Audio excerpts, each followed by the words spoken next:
ಸ್ನೇಹಿತರೆ, ಮೀಡಿಯಾ ಮಾಸ್ಟರ್ಸ್ಗೆ ಸ್ವಾಗತ ಸುಸ್ವಾಗತ. ಗೆಳೆಯರೆ, ಇಸ್ರೇಲ್ ಇರಾನ್ ಸಂಘರ್ಷಕ್ಕೆ ಒಂದು ತಾತ್ಕಾಲಿಕ ವಿರಾಮ ಬಿದ್ದಿದೆ. 2 ವಾರಗಳ ಕಾಲ ಅಲ್ಲಿ ಇರಾನ್ ಹಾಗೂ ಅಮೆರಿಕಾಗಳು ಪರಸ್ಪರ ದಾಳಿ ಮಾಡಿಕೊಳ್ಳೋದಿಲ್ಲ. ಇರಾನ್ ಹಾರ್ಮುಜ್ ಅಲ್ಲಿ ಸಂಚಾರ ಸುಗಮಗೊಳ್ಳೋದಕ್ಕೆ ಅವಕಾಶಗಳನ್ನು ಕೊಡುತ್ತೆ. ಅಮೆರಿಕ ಹಾಗೂ ಇರಾನ್ನ ಪ್ರತಿನಿಧಿಗಳ ನಡುವೆ ಮಾತುಕತೆಗಳು ಶುರು ಆಗುತ್ತವೆ. 15 ದಿನ ಆ ಮಾತುಕತೆಗಳು ಸಂಧಾನ ಹಾಗೂ ಅಂತಿಮ ಒಪ್ಪಂದಕ್ಕೆ ಬರೋದಿಕ್ಕಿರೋ ಕಾಲಾವಧಿ. ಇರಾನ್ ಖುಷಿಯಾಗಿದೆ, ಅಮೆರಿಕ ನಾವು ಗೆದ್ವಿ ಅಂತ ಹೇಳ್ಕೊತಾ ಇದೆ. ಮಾನವ ಸರಪಳಿಗಳನ್ನು ಮಾಡಿ ಇರಾನಿನ ವಿದ್ಯುತ್ ಸ್ಥಾವರಗಳ ಸುತ್ತ ನಿಂತಿದ್ದ ಇರಾನಿನ ರೆಜಿಮ್ ಬೆಂಬಲಿಗರು ಖುಷಿಯಾಗಿ ವಾಪಸ್ಸು ಹೋಗಿದ್ದಾರೆ. ಅಲ್ಲಿನ ಬೀದಿಗಳಲ್ಲಿ ಬಾವುಟ ಹಿಡ್ಕೊಂಡು ಸಂಭ್ರಮಾಚರಣೆಗಳನ್ನು ಮಾಡ್ತಾ ಇದ್ದಾರೆ. ಅರಬ್ ದೇಶಗಳು ಹಾಗೂ ಇಸ್ರೇಲ್ ಸ್ವಲ್ಪ ಮಂಕಾಗಿ ಕಾಣ್ತಾ ಇವೆ. ಪಾಕಿಸ್ತಾನಕ್ಕೆ ಹೊಸ ಉತ್ಸಾಹ. ಅವರು ಅಮೆರಿಕಾದಿಂದ ಇನ್ನೇನು ಆದೇಶ ಬರುತ್ತೆ, ಟ್ರಂಪ್ ಇನ್ನೇನು ಹೇಳಬಹುದು ಅದನ್ನ ಮಾಡಿಬಿಡೋ ಉತ್ಸಾಹದಲ್ಲಿ ಕಾಣ್ತಾ ಇದ್ದಾರೆ. ಯುದ್ಧ ನಿಂತರೆ ಪಾಕಿಸ್ತಾನದಲ್ಲಿ ನಡೆಯಲಿರುವ ಶಿಯಾ ಸುನ್ನಿ ಸಂಘರ್ಷಕ್ಕೊಂದು ಬ್ರೇಕ್ ಬೀಳುತ್ತೆ. ತೈಲ ಸರಬರಾಜು ಸುಗಮ ಆದರೆ ಪಾಕಿಸ್ತಾನದ ಆಡಳಿತ ಇನ್ನಷ್ಟು ದಿನಗಳ ಕಾಲ ಉಳ್ಕೊಳ್ಳುತ್ತೆ. ಅಮೆರಿಕಾದ ವಿಶ್ವಾಸದ ಹಸ್ತ ಕೂಡ ತಲೆ ಮೇಲೆ ಹಾಗೆ ಇರುತ್ತೆ. ಏನೋ 4 ಕಾಸು ಸಿಗಬಹುದು ಅನ್ನೋ ಆಸೆ. ಆದರೆ ಈ ಕದನ ವಿರಾಮ, ಅದರ ಹಿಂದೆ ಅಮೆರಿಕ ಹಾಗೂ ಇರಾನುಗಳ ಅಂತಿಮ ಕ್ಷಣದ ಆತಂಕ, ಟ್ರಂಪ್ ಅಬ್ಬರ, ಅಲ್ಲಿ ಏನಾಗ್ಬಿಡುತ್ತೋ ಅಂತ ಜಗತ್ತು ಅನುಭವಿಸಿದ ಗೊಂದಲ ಹಾಗೂ ಕಡೆ ಕ್ಷಣದಲ್ಲಾದ ಬೆಳವಣಿಗೆಗಳು ಮಾತ್ರ ನಿಜಕ್ಕೂ ಒಂದು ಕಮರ್ಷಿಯಲ್ ಸಿನಿಮಾದ ರೋಚಕ ಕ್ಲೈಮ್ಯಾಕ್ಸ್ಗಿಂತ ಕಡಿಮೆ ಏನಿರಲಿಲ್ಲ. ಹಾಗಾದ್ರಲ್ಲಿ ಅಂತಿಮ ಕ್ಷಣದಲ್ಲಿ ಏನೆಲ್ಲ ಆಯಿತು? ಆ ಯುದ್ಧದಲ್ಲಿ ಗೆದ್ದವ್ರು ಯಾರು, ಸೋತವ್ರು ಯಾರು? ಬನ್ನಿ ನೋಡೋಣ. ಗೆಳೆಯರೆ, ಇರಾನ್ ಹಾಗೂ ಅಮೆರಿಕದ ಸಂಘರ್ಷ 40ನೇ ದಿನವನ್ನು ಮುಟ್ಟಿತ್ತು. ಟ್ರಂಪ್ ಸಂಧಾನಕ್ಕಾಗಿ 2 ಬಾರಿ ಅವಕಾಶ ಕೊಟ್ಟಿದ್ರು. ಒಮ್ಮೆ 48 ಗಂಟೆ, ಇನ್ನೊಮ್ಮೆ 10 ದಿನ. ಆದರೆ ಅಲ್ಲಿ ಏನೂ ಆಗಿರಲಿಲ್ಲ. ಕಡೆಗೆ ಆ ಪಶುಗಳನ್ನು ನಾಶ ಮಾಡಿಬಿಡ್ತೀನಿ ಅಂತ ಟ್ರಂಪ್ ಅಬ್ಬರಿಸೋದಕ್ಕೆ ಶುರು ಮಾಡಿದ್ರು. ಅಲ್ಲಿ ಎಸ್ಕಲೇಷನ್ ಲ್ಯಾಡರ್ ಆತಂಕಕಾರಿಯಾಗಿ ಮೇಲಕ್ಕೇರ್ತಾ ಹೋಗ್ತಾ ಇತ್ತು. ಇರಾನ್ ತನ್ನ ಸರ್ವೋಚ್ಚ ನಾಯಕ ಸೇರಿದಂತೆ ಒಂದು ತಲೆಮಾರಿನ ನಾಯಕತ್ವವನ್ನ, ಸಾವಿರಾರು IRGC ಅಧಿಕಾರಿಗಳು ಹಾಗೂ ಸಿಬ್ಬಂದಿಯನ್ನ ಕಳ್ಕೊಂಡಿತ್ತು. ಅಲ್ಲಿ ಸೇನೆ, ಆಯುಧಾಗಾರಗಳು, ಸೈನ್ಯದ ಇನ್ಫ್ರಾಸ್ಟ್ರಕ್ಚರ್ಗಳನ್ನು ಮೀರಿ 2 ಪಡೆಗಳು ನಾಗರಿಕ ಮೂಲ ಸೌಲಭ್ಯಗಳ ಮೇಲೆ ದಾಳಿ ಮಾಡಿಕೊಳ್ಳೋದಕ್ಕೆ ಶುರು ಮಾಡಿದ್ವು. ಸಂಘರ್ಷ ಯಾವ ಹಂತಕ್ಕೆ ಹೋಗಿತ್ತು ಅಂದರೆ, ಅದರಿಂದ ಹೊರಬರೋದಕ್ಕೊಂದು ಎಕ್ಸಿಟ್ ಪ್ಲಾನ್ ಅನ್ನೋದೇ ಅಲ್ಲಿ ಇಲ್ಲವೇನೋ ಅನ್ನೋ ಥರ ಅಲ್ಲಿನ ಪರಿಸ್ಥಿತಿ ಕಾಣ್ತಾ ಇತ್ತು. ಅಮೆರಿಕದ ಯುದ್ಧ ವಿಮಾನಗಳು ನಾಶ ಆದವು. ಅರಬರ ಬಂದರುಗಳು, ಏರ್ಪೋರ್ಟುಗಳು, ಗ್ಯಾಸ್ ಹಾಗೂ ತೈಲ ಸಂಗ್ರಹಾಗಾರಗಳು, ವಾಟರ್ ಪ್ಲಾಂಟ್ಗಳನ್ನು ಗುರಿಯಾಗಿಸಿಕೊಂಡು ಇರಾನ್ ದಾಳಿಗಳನ್ನು ತೀವ್ರಗೊಳಿಸ್ತಾ ಹೋಗ್ತಾ ಇತ್ತು. ಇರಾನಿನ ಮಿಸೈಲ್ ಸಿಟಿಗಳನ್ನು, ನ್ಯೂಕ್ಲಿಯರ್ ಫೆಸಿಲಿಟಿಗಳನ್ನು, ಅಲ್ಲಿನ ಪೆಟ್ರೋಕೆಮಿಕಲ್ ಕಾಂಪ್ಲೆಕ್ಸ್ಗಳನ್ನು ಗುರಿಯಾಗಿಸಿಕೊಂಡು ಇಸ್ರೇಲ್ ದಾಳಿ ಮಾಡ್ತಾ ಇತ್ತು. ಈ ಮಧ್ಯೆ ಟ್ರಂಪ್ ಕೊಟ್ಟಿದ್ದ 2ನೇ ಗಡುವು ಕೂಡ ಮುಗಿತಾ ಬಂತು. ಮಂಗಳವಾರ 8 ಗಂಟೆಗೆ ಬೇಷರತ್ತಾಗಿ ಶರಣಾಗಬೇಕು, ಹಾರ್ಮುಜ್ ಅನ್ನ ಸಂಚಾರಕ್ಕೆ ಮುಕ್ತಗೊಳಿಸಬೇಕು ಅಂತ ಟ್ರಂಪ್ ಅಬ್ಬರಿಸಿದ್ರು. ಮಂಗಳವಾರ ಕೂಡ ಬಂದೇ ಬಿಡ್ತು. ಆದರೆ ಇರಾನ್ ಕಡೆಯಿಂದ ಯಾವ ಸಂಧಾನದ ಸೂಚನೆಗಳು ಇರಲಿಲ್ಲ. ಬದಲಿಗೆ ಇರಾನ್ ಒಮನ್ ಜೊತೆ ಮಾತುಕತೆಗಳನ್ನು ಶುರು ಮಾಡಿತು. ಹಾರ್ಮುಜ್ ಬಗ್ಗೆ ಮಾತುಕತೆಗಳಾಗ್ತಾ ಇದ್ವು. ಪಾಕಿಸ್ತಾನ ಟೆನ್ಷನ್ನಲ್ಲಿ ಸಂಧಾನಕ್ಕೆ ಇರಾನ್ ಜೊತೆ ಮಾತಾಡ್ತಲೇ ಇತ್ತು. ಟರ್ಕಿ ಹಾಗೂ ಈಜಿಪ್ಟ್ಗಳು ಕೂಡ ಸಂಧಾನದಲ್ಲಿ ತುಂಬಾ ಆಸಕ್ತಿ ವಹಿಸಿ ಕೆಲಸ ಮಾಡ್ತಾ ಇದ್ವು. ಆದರೆ ಇರಾನ್ ಮಾತ್ರ ಯಾವ ತಾತ್ಕಾಲಿಕ ಕದನ ವಿರಾಮವೂ ಇಲ್ಲ, ನಾವು ಯುದ್ಧಕ್ಕೆ ಸಿದ್ಧ ಇದ್ದೀವಿ ಅಂತ ಹೇಳ್ತಲೇ ಬರ್ತಾ ಇತ್ತು. ಅಮೆರಿಕಾದಲ್ಲಿ ಮಂಗಳವಾರದ ಬೆಳಿಗ್ಗೆ ವೈಟ್ ಹೌಸ್ ಅಲ್ಲಿ ಏನೋ ಒಂಥರ ಆತಂಕದ ವಾತಾವರಣ. ಅಲ್ಲಿ ಬ್ರೇಕ್ಫಾಸ್ಟ್ ಮುಗಿಯೋ ಹೊತ್ತಿಗೆ ಟ್ರಂಪ್ ತಮ್ಮ ಟ್ರೂತ್ ಅಲ್ಲಿ ಆ ಪಶುಗಳಿಗೆ ನಾವು ಹೇಳ್ತಾ ಇರೋದು ಅರ್ಥ ಆಗ್ತಾ ಇಲ್ಲ, ಅವರ ಸರ್ವನಾಶವನ್ನು ತಡೆಯೋದಕ್ಕೆ ಯಾರಿಗೂ ಸಾಧ್ಯ ಆಗೋದಿಲ್ಲ ಅನ್ನೋ ಥರದ ಒಂದು ಪೋಸ್ಟ್ ಅನ್ನು ಹಾಕಿದ್ರು. ಅವರ ನಾಗರಿಕತೆಯನ್ನ ನಾವು ನಾಶ ಮಾಡ್ತೀವಿ ಅಂತ ಟ್ರಂಪ್ ಅತ್ಯಂತ ಅನಾಗರಿಕ ಭಾಷೆಯಲ್ಲಿ ಅಬ್ಬರಿಸಿದ್ರು. ನಾಗರಿಕತೆಯನ್ನ ನಾಶ ಮಾಡೋದಕ್ಕೆ ಸಾಕಷ್ಟು ಜನ ಪ್ರಯತ್ನ ಪಟ್ಟಾಗಿದೆ, ಆದ್ರೆ ಅದು ಸಾಧ್ಯ ಆಗಿಲ್ಲ ಅಂತ ಇರಾನ್ ಕೂಡ ಒಂದು ಕೌಂಟರ್ ಅನ್ನು ಕೊಡ್ತು. ಆದ್ರೆ ಅಲ್ಲಿ ಒಂದೇ ಸಮಕ್ಕೆ ಮಾತುಕತೆಗಳು, ಮೀಟಿಂಗುಗಳು ಎಲ್ಲ ನಡೀತಲೇ ಇದ್ವು. ಸಮಯ ಕಳೀತಾ ಹೋಯ್ತು. ಟ್ರಂಪ್ ಕೊಟ್ಟಿದ್ದ ಸಮಯ 8 ಗಂಟೆ. ವೈಟ್ ಹೌಸ್ ಅಲ್ಲಿನ ಗಡಿಯಾರದ ಸದ್ದು ಆತಂಕಗೊಂಡಿದೆಯೇನೋ ಅನ್ನೋ ಥರ ಕೇಳ್ತಾ ಇತ್ತು. ಅಮೆರಿಕದ ಪಡೆಗಳು ದಾಳಿಗೆ ಸಿದ್ಧತೆಗಳನ್ನು ಮಾಡ್ಕೊಳ್ತಾ ಇದ್ವು. ಇರಾನಿನ ಬ್ರಿಡ್ಜ್ಗಳು, ತೈಲಾಗಾರಗಳು, ವಿದ್ಯುತ್ ಉತ್ಪಾದನಾ ಘಟಕಗಳು ಎಲ್ಲವನ್ನ ನಾಶ ಮಾಡ್ತೀವಿ ಅನ್ನೋ ಟ್ರಂಪ್ ಕೂಗು ಎಲ್ಲರ ಕಿವಿಗಳಿಗೆ ಅಪ್ಪಳಿಸ್ತಾ ಇತ್ತು. ಟ್ರಂಪ್ ನಿಜಕ್ಕೂ ದಾಳಿ ಮಾಡ್ತಾರಾ? ಯೂಟರ್ನ್ ಗಿರಾಕಿ ಕಣ್ರಿ, ಖಂಡಿತ ಮಾಡೋದಿಲ್ಲ ಅಂತ ಕೆಲವರಿಗೆ ಅನ್ನಿಸ್ತಾ ಇದ್ರೆ, ಅನ್ಪ್ರೊಡಿಕ್ಟಬಲ್ ವ್ಯಕ್ತಿತ್ವ ಏನು ಮಾಡುತ್ತೋ ಏನೋ ಅನ್ನೋ ಆತಂಕ ಮತ್ತೆ ಕೆಲವರನ್ನ ಕಾಡ್ತಾ ಇತ್ತು. ಅಷ್ಟರಲ್ಲಿ ಇಸ್ರೇಲ್ ಇರಾನಿನ ರೈಲ್ವೆ ಮೇಲೆ ನಾವು ದಾಳಿ ಮಾಡ್ತಾ ಇದ್ದೀವಿ, ಅಲ್ಲಿಗೆ ಹೋಗಬೇಡಿ, ರೈಲಲ್ಲಿ ಪ್ರಯಾಣ ಮಾಡಬೇಡಿ ಅಂತ ಇರಾನಿನ ಜನಕ್ಕೊಂದು ಎಚ್ಚರಿಕೆಯನ್ನು ಕೊಡ್ತು. ಅಲ್ಲಿಗೆ ದಾಳಿಗಳಾಗೋದು ಖಚಿತ ಅನ್ನೋದು ಇರಾನ್ಗೆ ಕೂಡ ಗೊತ್ತಾಯಿತು. ಅವರು ಕೂಡ ಮಧ್ಯಾಹ್ನ 2 ಗಂಟೆಯ ಹೊತ್ತಿಗೆ ನಮ್ಮ ವಿದ್ಯುತ್ ಸ್ಥಾವರಗಳನ್ನು ಕಾಪಾಡಿಕೊಳ್ಳೋದಕ್ಕೆ ಯುವಕರೆಲ್ಲ ಬನ್ನಿ ಅಂತ ಕರೆ ಕೊಟ್ಟರು. ಶಹಾದತ್ಗೆ ಸಿದ್ಧರಾಗಿ ಬನ್ನಿ ಅನ್ನೋ ಕರೆ ಅದು. ಶಿಯಾ ಪಂಥದಲ್ಲಿ ಶಹಾದತ್ ಅಂದ್ರೆ ಬಲಿದಾನಕ್ಕೊಂದು ಮಹತ್ವ ಇದೆ. ಇರಾನಿನ ನಾಗರಿಕ ಸೌಲಭ್ಯಗಳನ್ನು ಕಾಪಾಡಿಕೊಳ್ಳೋದಕ್ಕೆ ಬಲಿದಾನ ಮಾಡಬನ್ನಿ ಅನ್ನೋ ಕರೆ. ಯುದ್ಧಕ್ಕೆ ಮಾನವ ಶೀಲ್ಡ್ಗಳನ್ನು ಬಳಸೋದಕ್ಕೆ ಶಿಯಾ ರೆಜಿಮ್ ಸಿದ್ಧ ಆಯಿತು. ಜನಾನೂ ಬಂದರು. ವಿದ್ಯುತ್ ಸ್ಥಾವರಗಳ ಸುತ್ತ ಮಾನವ ಸರಪಳಿ ಮಾಡಿಕೊಂಡು ನಿಂತರು. ಆ ವಿಡಿಯೋಗಳು TV ಚಾನೆಲ್ಗಳಲ್ಲಿ ಪ್ರಸಾರ ಆಗೋದಕ್ಕೆ ಕೂಡ ಶುರುವಾದವು. ಈಗ ಅಮೆರಿಕ ದಾಳಿ ಮಾಡಿದರೆ ನಾಗರಿಕರ ಮೇಲೆ ದಾಳಿ ಮಾಡಿದ ಹಾಗಾಗತ್ತೆ. ಅಷ್ಟರಲ್ಲಿ ರೈಲ್ವೆ ಬ್ರಿಡ್ಜ್ಗಳ ಮೇಲೆ ಇರಾನಿನ ದಾಳಿ ಶುರುವಾಯಿತು. ಕರಾಜ್, ತೆಹರಾನ್, ಕ್ವಾಮ್ ಸೇರಿದಂತೆ ನಾನಾ ನಗರಗಳ ಮೇಲೆ ದಾಳಿಗಳಾಗ್ತಾ ಹೋದ್ವು. ಸೌತ್ ಫಾರ್ಸ್ನಲ್ಲಿನ ಪೆಟ್ರೋಕೆಮಿಕಲ್ ಕಾಂಪ್ಲೆಕ್ಸ್ ಕೂಡ ಅಲ್ಲಿ ದಾಳಿಗೀಡಾಯಿತು. ಇನ್ನು ಅಮೆರಿಕದ ವಾಯುಪಡೆ ಖರಗ್ ದ್ವೀಪದ ಮೇಲೆ ದಾಳಿ ಮಾಡ್ತು. ಇದು ಟ್ರಂಪ್ ಅಂತಿಮ ಗಡುವು ಸಮೀಪಿಸುತ್ತಿರುವಾಗಲೇ ಇರಾನ್ನ ಮೇಲೆ ಶುರುವಾಗಿದ್ದ ದಾಳಿ. ಇನ್ನು ಇರಾನ್ ಕೂಡ ಪ್ರತೀಕಾರ ಅನ್ನೋ ಹಾಗೆ ಸೌದಿ ಅರೇಬಿಯಾದ ಜುಬೈಲ್ ಪೆಟ್ರೋಕೆಮಿಕಲ್ ಫೆಸಿಲಿಟಿ ಮೇಲೆ ಮಿಸೈಲ್ ಹಾಗೂ ಡ್ರೋನ್ಗಳಿಂದ ದಾಳಿ ಮಾಡ್ತು. ಹಾಗೆ ಕುವೈತ್ ಹಾಗೂ ಕತಾರ್ಗಳ ಮೇಲೆ ಕೂಡ ದಾಳಿಗಳಾದವು. ಅಲ್ಲಿಗೆ ಇರಾನ್ ಸಂಘರ್ಷದ ಹಾದಿಯನ್ನ ಆಯ್ಕೆ ಮಾಡಿಕೊಳ್ಳುತ್ತೆ ಅಂತ ಸಾಕಷ್ಟು ಜನ ಅಂದ್ಕೊಳ್ಳೋದಕ್ಕೆ ಶುರು ಮಾಡಿದ್ರು. ಇರಾನಿನ ಮೇಲೆ ಭಯಾನಕ ದಾಳಿಗಳಾಗುತ್ತವೆ.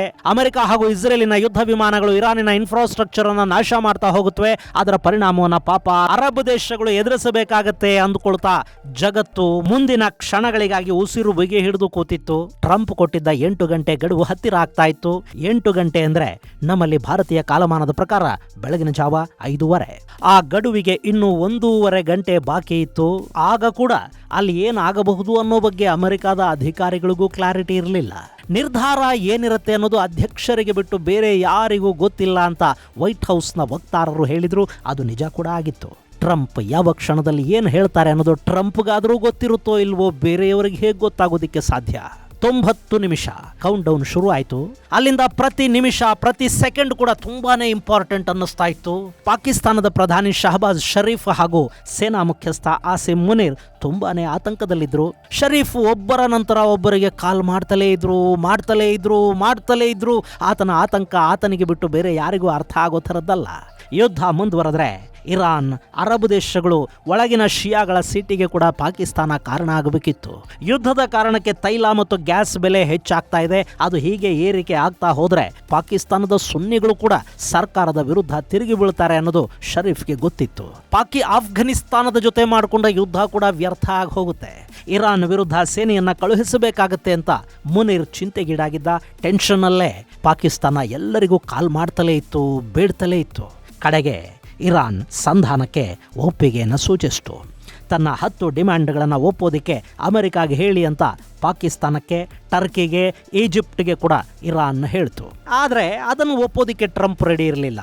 ಒಪ್ಕೋಬೇಡಿ, ಇದು ಸರಿಯಲ್ಲ ಅಂತ ಇಸ್ರೇಲ್, UAE ಹಾಗೂ ಸೌದಿ ಅರೇಬಿಯಾಗಳು ಅಮೆರಿಕದ ಮೇಲೆ ಒತ್ತಡ ಹೇರೋದಕ್ಕೆ ಶುರು ಮಾಡಿದ್ವು. ಕಡೆಗೆ ಅಲ್ಲಿ ವಿಟ್ಕಾಫ್ ಹಾಗೂ JD ವ್ಯಾನ್ಸ್ ಟ್ರಂಪ್ ಪಕ್ಕದಲ್ಲಿ ಕೂತ್ಕೊಂಡ್ರು.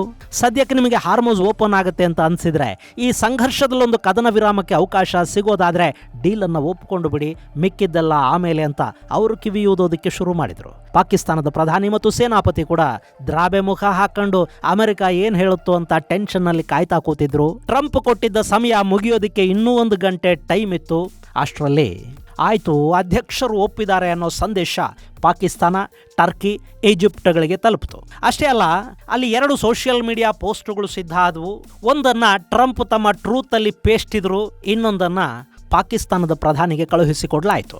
ಇದನ್ನು ನಿಮ್ಮ ಎಕ್ಸ್ ಖಾತೆಯಲ್ಲಿ ಹಾಕೊಳ್ಳಿ ಅಂತ ಅಮೆರಿಕ ಅಲ್ಲೇ ಒಂದು ಟೆಕ್ಸ್ಟ್ ಆದೇಶವನ್ನು ಕೂಡ ಕೊಡ್ತು.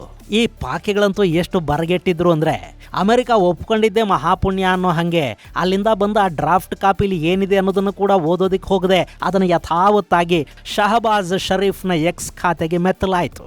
ಇಲ್ಲಿದೆ ನೋಡಿ ಅದೇ ಆ ಪೋಸ್ಟು. ಗುಲಾಮಗಿರಿ, ಆದೇಶಗಳ ಪಾಲನೆ ಅಂದ್ರೆ ಇದೆ ಅಲ್ಲೇನ್ರಿ.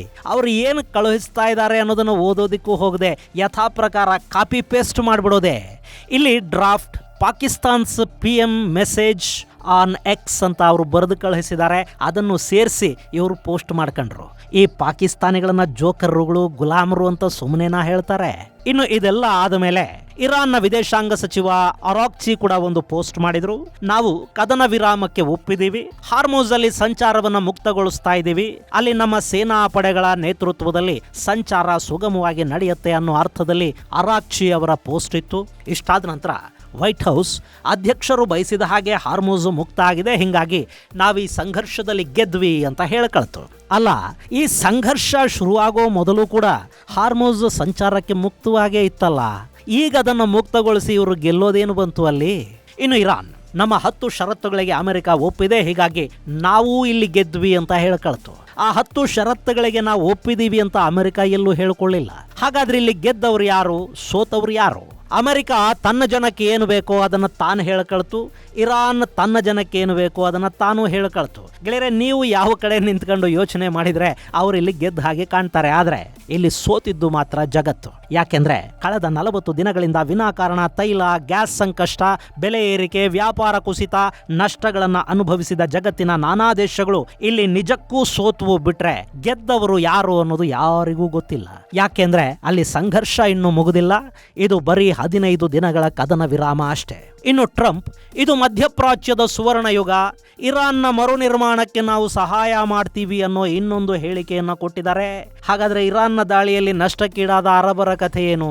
ಅವರನ್ನ ಮರುನಿರ್ಮಾಣ ಮಾಡೋದು ಯಾರು? ಇಲ್ಲಿ ಟ್ರಂಪ್ ಮರುನಿರ್ಮಾಣದ ಹೇಳಿಕೆಗಳನ್ನ ಕೇಳಿದಾಗೆಲ್ಲ ಎಲ್ಲಿಂದ ನಗಬೇಕು ಅನ್ನೋದು ಬಹಳಷ್ಟು ಬಾರಿ ಗೊತ್ತಾಗೋದಿಲ್ಲ. ಯಾಕೆಂದ್ರೆ ಗಾಜಾದ ವಿಷಯದಲ್ಲೂ ಪಾಪ ಟ್ರಂಪ್ ಇದೇ ಡೈಲಾಗ್ ಅನ್ನ ಹೇಳಿದ್ರು, ಗಾಜಾದ ಮರುನಿರ್ಮಾಣಕ್ಕೆ ಅಮೆರಿಕ ಸಹಾಯ ಮಾಡುತ್ತೆ ಅಂತ. ಆದ್ರೆ ಅಲ್ಲಿ ಮರುನಿರ್ಮಾಣ ಇರಲಿ, ಇಸ್ರೇಲ್ ಗಾಜಾ ಮೇಲಿನ ದಾಳಿಯನ್ನ ಇವತ್ತಿಗೂ ನಿಲ್ಲಿಸಿಲ್ಲ. ಗಾಜಾ ಮೇಲೆ ಆಗಾಗ ಬಾಂಬುಗಳು ಬೀಳ್ತಲೇ ಇವೆ. ಇನ್ನಲ್ಲಿ ಮರುನಿರ್ಮಾಣದ ಮಾತು ಎಲ್ಲಿಂದ ಬರುತ್ತೆ? ಓಕೆ, ಇಲ್ಲಿ ಯಾರು ಗೆದ್ರು ಯಾರು ಸೋತ್ರು ಅನ್ನೋದು ವ್ಯಾಪಾರಿ ಜಗತ್ತಿಗೆ, ಷೇರು ಮಾರುಕಟ್ಟೆಗೆ ಮುಖ್ಯ ಆಗಲೇ ಇಲ್ಲ. ಕದನ ವಿರಾಮ ಘೋಷಣೆ ಆದ ಕೂಡಲೇ ತೈಲದ ಬೆಲೆ ಜರ್ರಂತ ಜಾರಿ $100 ಒಳಗಿಳಿತು. ಷೇರು ಮಾರುಕಟ್ಟೆ ಜಂಪನ್ನು ತಗೊಳ್ತು. ವ್ಯಾಪಾರದಲ್ಲಿ ಉತ್ಸಾಹ ಹೆಚ್ಚಾಯಿತು. ಜಗತ್ತಿನ ಸಟ್ಟ ಮಾರುಕಟ್ಟೆಯಲ್ಲಿ ಖುಷಿ ಕಾಣ್ತಾ ಹೋಯ್ತು. ಇರಾನಿನ ಜನ ಸಂಭ್ರಮಾಚರಣೆಗೆ ಬಿದ್ದರು. ಇಸ್ರೇಲ್ ಗೊಂದಲಕ್ಕೆ ಬಿತ್ತು. ನೆತನ್ಯಾಹು ಮುಖ ಕೆಂಪಗೆ ನಿಗಿ ಕೆಂಡ. ಈ ಸಂಧಾನಕ್ಕೂ ಲೆಬನಾನ್ಗೂ ಸಂಬಂಧ ಇಲ್ಲ ಅಂತ ಇಸ್ರೇಲಿನ ರಕ್ಷಣಾ ಸಚಿವ ಕಾಡ್ಸ್ ಹೇಳಿದರು. ಈಗ ಅಮೆರಿಕ ಮೇಲಿನ ಸಿಟ್ಟನ್ನು ಕೂಡ ಇಸ್ರೇಲ್ ಲೆಬನಾನ್ ಮೇಲೆ ತೀರಿಸ್ಕೊಳ್ತಾ ಹೋಗುತ್ತೆ. ಹಾಗೆ ಹಾರ್ಮೋಸ್ ಅಲ್ಲಿ ಟೋಲ್ ವಸೂಲಿ ಮಾಡಿದರೆ ಹೆಂಗೆ ಅಂತ ಇರಾನ್ ಈಗ ಯೋಚನೆ ಮಾಡ್ತಾ ಇದೆ. ಒಮನ್ ಹಾಗೂ ಇರಾನ್ ಸೇರಿದನ್ನು ಶುರು ಮಾಡೋ ಪ್ರಯತ್ನದಲ್ಲಿವೆ. ಇದು United Nations convention on the law of the ಸೀಗೆ ವಿರುದ್ಧ. ಈ ಸಮುದ್ರ ಮಾರ್ಗ ಒಮನ್ ಹಾಗೂ ಇರಾನಿನ ಟೆರಿಟೋರಿಯಲ್ ವಾಟರ್ ಅಲ್ಲಿ ಹಾದು ಹೋಗುತ್ತೆ ನಿಜ. ಆದರೆ ಇಂಥ ಕಾಲುವೆಗಳ ಅಕ್ಕಪಕ್ಕದ ದೇಶಗಳು ಅಲ್ಲಿ ಟೋಲ್ ವಸೂಲಿ ಮಾಡೋ ಹಾಗಿಲ್ಲ ಅಂತ UN ಕನ್ವೆನ್ಷನ್ ಹೇಳುತ್ತೆ. ಅಲ್ಲಿ ಪೋರ್ಟ್ ಸರ್ವೀಸು, ಪೈಲಟ್ ಸರ್ವೀಸು, ಹಡಗುಗಳಿಗೆ ಬೇಕಾದ ಬೇರೆ ಸೌಕರ್ಯಗಳನ್ನು ಏರ್ಪಾಟು ಮಾಡಿದರೆ ಅದಕ್ಕಾಗಿ ಸ್ವಲ್ಪ ಸರ್ವಿಸ್ ಚಾರ್ಜ್ ಅನ್ನು ಪಡಿಬಹುದೇ ಹೊರತು ಅಂತಾರಾಷ್ಟ್ರೀಯ ಮಾರ್ಗದಲ್ಲಿ ಸಂಚರಿಸೋದಕ್ಕೆ ಹಣ ಫಿಕ್ಸ್ ಮಾಡೋ ಹಾಗಿಲ್ಲ. ಈಗ ಅದನ್ನು ಮಾಡ್ತೀವಿ, ಹಾರ್ಮೋಸ್ ನಮ್ಮದು ಅಂತಿದೆ ಇರಾನ್. ಅದು ಅರಬ್ ದೇಶಗಳ ಸಿಟ್ಟಿಗೆ ಕಾರಣ ಆಗುತ್ತೆ. ಅದನ್ನು ಸರಿಪಡಿಸೋದಕ್ಕೆ ಮತ್ತೆ ಅಮೆರಿಕ ಮುಂದಾಗಬೇಕಾಗತ್ತೆ. ಹಾಗಲ್ಲದೆ ಇದ್ರೆ ಅರಬರ ವಿಶ್ವಾಸವನ್ನ ಅಮೆರಿಕ ಕಳ್ಕೊಳ್ಳುತ್ತೆ. ಪೆಟ್ರೋ ಡಾಲರ್ನಿಂದ ಅವರು ಹೊರಬರುವ ಮನಸ್ಸನ್ನು ಮಾಡ್ತಾರೆ. ಗೆಳೆಯರೆ, ಅಮೆರಿಕ ಹೇಗೆ ಜಗತ್ತನ್ನ ಆರ್ಥಿಕ ನಿರ್ಬಂಧಗಳ ಹೆಸರಲ್ಲಿ ಹೆದರಿಸ್ತಾ ಇತ್ತೋ ಹಾಗೆ ಅಮೆರಿಕಾನ ಕೂಡ ಡಾಲರ್ ಹೆಸರಲ್ಲಿ ಹೆದರಿಸೋದಕ್ಕೆ ಸಾಧ್ಯ ಆಗುತ್ತೆ ಅನ್ನೋದನ್ನ ಜಗತ್ತು ಈಗೀಗ ಅರ್ಥ ಮಾಡ್ಕೊಳ್ತಾ ಇದೆ. ಹೀಗಾಗಿ ಅರಬ್ ದೇಶಗಳು ಕೂಡ ಇಲ್ಲಿ ಸುಮ್ಮನೇನು ಇರೋದಿಲ್ಲ. ಯಾಕೆಂದ್ರೆ ಅವರು ಈ ಯುದ್ಧದಲ್ಲಿ ವಿನಾಕಾರಣ ಭಯಾನಕವಾಗಿ ಪೆಟ್ಟು ತಿಂದಿದ್ದಾರೆ. ಇನ್ನು ಇಸ್ರೇಲ್ ಈ ಹಂತದಲ್ಲಿ ಅಮೆರಿಕದ ನಿರ್ಧಾರವನ್ನು ಅವರು ಪ್ರಶ್ನೆ ಮಾಡದೆ ಸುಮ್ಮನಿದ್ದಂತಿರಬಹುದು. ಆದರೆ ಸಂಘರ್ಷ ಮುಗಿಯೋದಕ್ಕೆ ಅವರು ಅವಕಾಶ ಕೊಡ್ತಾರೆ ಅಂತ ಖಂಡಿತ ಅನ್ನಿಸ್ತಾ ಇಲ್ಲ. ಅಲ್ಲಿ ಇಸ್ರೇಲ್ ಬೇರೇನೂ ಯೋಚನೆ ಮಾಡ್ತಾ ಇದ್ದಂಗಿದೆ. ಹೀಗಾಗಿನೇ ಇನ್ನು 48 ಗಂಟೆಗಳ ಕಾಲ ಯಾರನ್ನೂ ನಂಬಬೇಡಿ, ಹೊರಗೆ ಬರೋದಕ್ಕೆ ಹೋಗಬೇಡಿ. ಈಗ ಎಲ್ಲೆಲ್ಲಿದಿರೋ ಅಲ್ಲಲ್ಲೇ ಇನ್ನೂ ಒಂದು 48 ಗಂಟೆಗಳ ಕಾಲ ಇದ್ದು ಬಿಡಿ. ಆಮೇಲೆ ಏನಾಗುತ್ತೋ ನೋಡೋಣ. ಅಕಸ್ಮಾತ್ ಏನೇ ತುರ್ತಿದ್ರು ಭಾರತದ ರಾಯಭಾರ ಕಚೇರಿಗೆ ತಿಳಿಸದೆ ಏನನ್ನೂ ಮಾಡಬೇಡಿ ಅಂತ ಇರಾನ್ನಲ್ಲಿನ ತನ್ನ ನಾಗರಿಕರಿಗೆ ಎಚ್ಚರಿಕೆಯನ್ನ ಕೊಟ್ಟಿದೆ. ಇದನ್ನ ನೋಡ್ತಾ ಇದ್ರೆ ಇನ್ನು 48 ಗಂಟೆಗಳ ಕಾಲ ಅಲ್ಲಿ ಏನನ್ನೂ ಹೇಳೋದಕ್ಕೆ ಬರೋದಿಲ್ಲ. ಟ್ರಂಪ್ ಏನೇ ಹೇಳ್ತಾ ಇದ್ರು ಇಲ್ಲಿ ಇಸ್ರೇಲ್ ಯಾವ ನಿರ್ಧಾರವನ್ನ ತಗೊಳುತ್ತೆ ಅನ್ನೋದು ಅತ್ಯಂತ ಮುಖ್ಯ ಆಗುತ್ತೆ. ಟ್ರಂಪ್ ಮನಸ್ಸನ್ನ ಬದಲಾಯಿಸೋದ್ರಲ್ಲಿ ಕೂಡ ಇಸ್ರೇಲಿನ ಪ್ರಧಾನಿಗೆ ತುಂಬಾ ಹೊತ್ತು ಹಿಡಿದೇ ಇರಬಹುದು. ಹೀಗಾಗಿ ಈ ಸಂಘರ್ಷ ನಿಂತೋಯ್ತು ಅಂತ ಈಗಲೇ ಅನ್ಸೋದಿಲ್ಲ. ಅಲ್ಲಿ ಮಾತುಕತೆಗಳು ನಡಿಬೇಕಿದೆ. ಆ ಮಾತುಕತೆಗಳಲ್ಲಿ ಅಮೆರಿಕ ಹಾಗೂ ಇಸ್ರೇಲ್ಗಳು ಬಯಸುವ ಫಲಿತಾಂಶ ಹೊರಬರಬೇಕಿದೆ. ಹಾಗಾಗೋದಕ್ಕೆ ಇರಾನ್ ಅವಕಾಶವನ್ನೂ ಕೊಡಬೇಕಿದೆ. ಹಾಗಾದಾಗ ಮಾತ್ರ ಈ ಸಂಘರ್ಷ ನಿಲ್ಲೋದಕ್ಕೆ ಸಾಧ್ಯ ಇರುತ್ತೆ.